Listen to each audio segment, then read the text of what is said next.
speaking on the money side of things, like with everything that, goes on in athletics with sponsorships and some people having to fund themselves to get by in this sport, how are you doing with being overseas at the moment and, just everything that's happened in the last few years with you? I mean, with the state of athletics anyway, it's kind of, it's not one shoe fits all. Everyone's kind of in different boats with regards to kind of what they earn. And if you do know anything kind of about athletics, it's a tough sport to earn good money. But then saying that, if you can get to the top and you can get in the right races or win medals, and you can earn a decent living. But again, it's so pressured because you have to perform constantly year in, year out. You could have an amazing contract and then get injured or have a car crash, and then it all goes out the window. Do you know what I'm saying? Currently for me, obviously, like, I mean, my athletics was my job. So for me right now, it's pretty tough. I mean, I do get by with other bits and pieces and events and speaking events and all the rest of it. But because I was a full-time athlete, it was kind of, I relied on my funding and sponsorships. And saying that as well, kind of because the year that I crashed, I mean, the year previous to that, it was the first year that I actually focused on 100 meters, and I was I ran like 6 PBs that year, and I was like, right, at least I found my event now after. You were more of a two guy to begin with, innit? Yeah, well, this is the thing. I mean, I went to World Juniors in 2004 for the 100. And that was kind of 100 was my event. And then because I broke through onto the senior team in the 200s, I just kind of stuck to it because I was like, oh, you know what, maybe it's my event, but it never really was.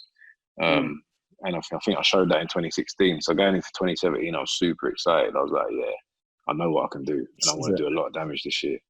And I had a lot of things, a lot of deals and stuff on the table going into 2017 that I was going to sign.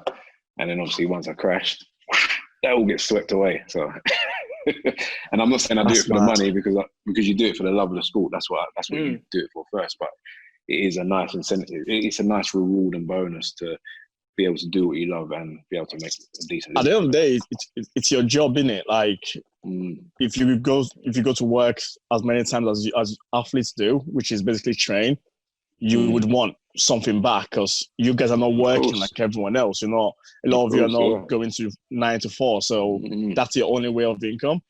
Then when it's taken away from you, it can't change your life. But a lot of us we've all been inspired by what you've been doing on Instagram. Like, I remember the first time I followed you on Instagram, and I think you posted a video about, this was like a few months after your accident, but then you were like, I couldn't walk, or like people say I couldn't walk, and now look what I'm doing. But you were lifting some nice weights.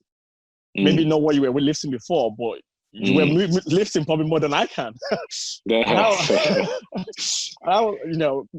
got inspired by that as well, as a lot of my friends did. Like, I'm only 24, so seeing that sort of encouraged a lot of us to keep on training. If you have the determination in you, it can drive further up. And and for instance, now this year, I think you can say to yourself, you have moved ladders. You've broken barriers that probably no one expected you to break. And how is that for you? Like, talking to other people about your situation, and then how do you feel? When you talk about it, is it a sore subject for you, or do you get inspired, by when you talk about it and what people say? Well, I mean, firstly, appreciate it, following me and stuff. I think for me, kind of, it's all about obviously you hear this all the time, it's all about your mindset, but it literally is all about your mindset. And kind of, the people that know me within the sport know that I've always kind of been pretty outspoken. I've always been an open book. So when I did have the accident, and obviously kind of documenting my steps through my recovery and putting it on social media and all the rest of it, I actually didn't do that I didn't do it for any sort of kind of recognition or anything like that, or I weren't purposely going out there to go, right, I want to put this on because it's going to inspire people, because I was documenting my training before that, right? So to me, it's just like a bit of a training diary. But obviously with the responses that I had from it, it was amazing, because I didn't set out to do it for that reason. And then the amount of messages I was getting saying like, basically the same things that you just said. It touched me, man, because I was like, raw, okay, cool. This is helping other people as well and kind of motivating people, which is that's a good thing. In regards to kind of speaking about the accident and stuff, I enjoy speaking about it. Like I said, I've always been an open book, and a lot of people have always said, "Oh, you've been very open with your accident and kind of showing yourself so vulnerable on your videos and all the rest of it." And to me, it's not really. That's just how I've always been anyway. Do you know what I'm saying? I don't really front or hide stuff. I just kind of put it out there. On the other hand, I'm a very private person. I don't have my private life, but my social media, if you see it, it's all my athletics. It's all my road to recovery. Every now and again, you might see some stupid video of me flipping, taking a picture of a sunset or something stupid. Other than that, it's pretty much athletics based. Listen, man, ain't nothing wrong with a sunset. Yeah, exactly. Nothing wrong with a sunset. Exactly. I mean, how has that shaped you as a person and in taking, I assume, like more cautious steps towards like things that you do you would do on a normal day-to-day basis that you probably can still do, just not to the same extent. And bearing in mind that you're trying to, like, you're back in the sport, but you're trying to still get back to that level that you left it at 2017. I mean, it's hard because obviously most athletes' mentality is kind of we push ourselves to the limits and we kind of really put ourselves to the grind in terms of training. So you have to be aware and have the balance of knowing that, especially kind of going back a year and a half, 2 years ago as well. But actually, my body isn't going to be capable of what I was doing before at this point in time. So you need to be aware because you don't want to mess yourself up again or hurt yourself even more, which has been a balancing act. But again, I've always said to people that you got to try and take the positives out of every single situation. So kind of going through this process back to where I am now, I focused more on kind of things that you wouldn't even focus on when you're healthy and not injured, like small stabilization muscles, all sorts of things like that. Do you know what I'm saying? So it's kind of like, it's given me time to focus on the things that I wouldn't have focused on before. 1 second. Can I'll open the door for 1 second? Yeah, of course you can. No problem. 1 second. All right. You can either edit this out. I'll keep it in. It's all right, man. This is real life. Cool. Cheers.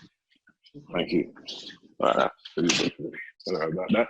Yeah. So kind of, you just got to be aware of what you're doing, and because my mind's still the same as it was before I got injured.